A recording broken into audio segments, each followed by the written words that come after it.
Hi, I'm Marc Iskowitz, Editor-in-Chief at MM&M, and I'm here with Tim Armand, who's President and Co-founder at Health Union, and we're going to talk about future trends coming up in 2017. Hi, Tim. Hey, Mark, how are you? Good, thanks. What are 3 trends you're looking at for 2017? 3 trends that I see taking hold in 2017. They're really kind of continuations of what we've seen over the past few years. But one of them is patient centricity. I'm really seeing that start to take hold. Also, the continued expansion of social media in healthcare. There had been an impression for many years that people wouldn't talk about their health on social media. We found that to be exactly not the case with our communities at Health Union.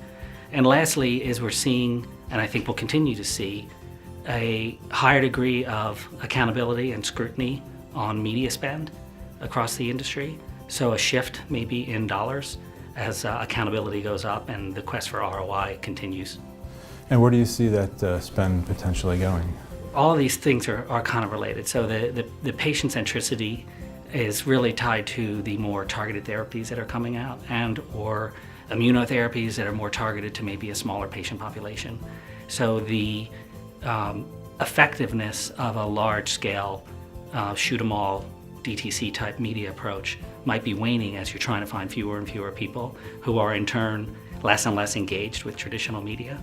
So I think it will shift more towards highly targeted, patient-centric media offerings. So all those 3 trends are interrelated? I feel that they are. Social media is our lives, and as healthcare becomes a bigger part of that, people are allowing others into their social circles around their health, and then they are actually allowing others into their social circles around their health, people with whom they see have a trusted and valued relationship. So you don't see, or do you see, privacy being an impediment to that social sharing? We've simply not seen it. So our communities at Health Union are very much tied in with social media, with Facebook being primarily the driver, and people tend to use their real identities on Facebook, and there's not a character limitation, and it's amazing what people will share when they feel that they're in a safe and trusted place. So sometimes more a disease-specific community where they might share information with other people who are going through the same trials and tribulations that they are, suffering from whatever the condition might be, as opposed to on their personal Facebook page where they're reaching their entire lives. So people will have a private life around their condition where they want to share and connect with other people who also have that same condition. And that's, where that's creating opportunity to reach into those targeted, trusted communities. The last year or so, we've seen companies like Apple and IBM make moves to enter the healthcare space. Do you see that trend continuing in 2017, and how do you see these companies reshaping healthcare as we know it?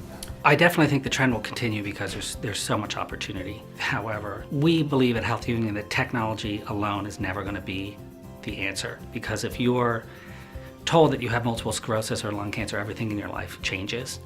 And I think technology can be a wonderful enabler. We've actually seen some really cool utilizations of the Apple Research Kit in research projects with rheumatoid arthritis and other areas where movement can be measured. What can drug makers do to ensure a better launch? There's a number of things they can do, and it all really boils down to some of the trends that we've already been talking about. But patient centricity, i.e.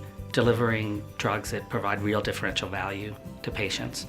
And that assumes that you've asked patients up front about what real value means.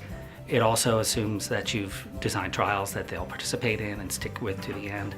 And then lastly, as we see the shift in media, there's a whole group of people who are simply unreachable via the traditional broadcast type of techniques. Secondly, there are populations of people who are already highly engaged who will be more likely to be early adopters. So the efficient use of targeted media to where patients are already self-selected to be engaged can really catalyze an early launch, because oftentimes those people who are engaged have cycled through many of the other existing therapies on market, and they're ready to try new stuff. What role will big data and analytics play this year? I think that it breaks down to 2 paths. I think the big data, as you refer to, is really, really good at the what, of what is going on, what is happening. I still think there is the softer side of the why that is an added layer that can add on to the value that big data can provide.